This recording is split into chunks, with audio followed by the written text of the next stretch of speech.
বউরে, তোকে বিয়ে করছি একটু সুখের জন্য, একটু শান্তির জন্য। এ থেকে তুই আমাকে আমাকে বিরত করিসনি। তুমি জানো না, তুমি আমার জীবনে খোদা তাআলার শ্রেষ্ঠ উপহার। তুমি ছাড়া এই জীবনে যে শান্তি থাকবে না, এটা আমি খুব ভালো করে জানি।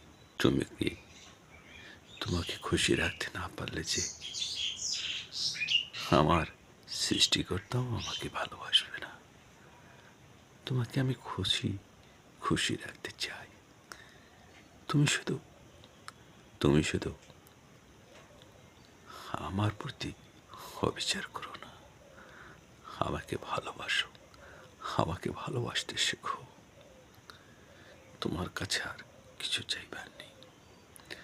তোমার জন্য মাথার ঘাম পায়ে ফেলতে আমার কোনো কষ্ট নেই, কোনো অভিযোগও নেই। কিন্তু কর্মশেষে কর্মশেষে ঘরে এলে তুমি তোমার শীতল পরশটি আমাকে দিও।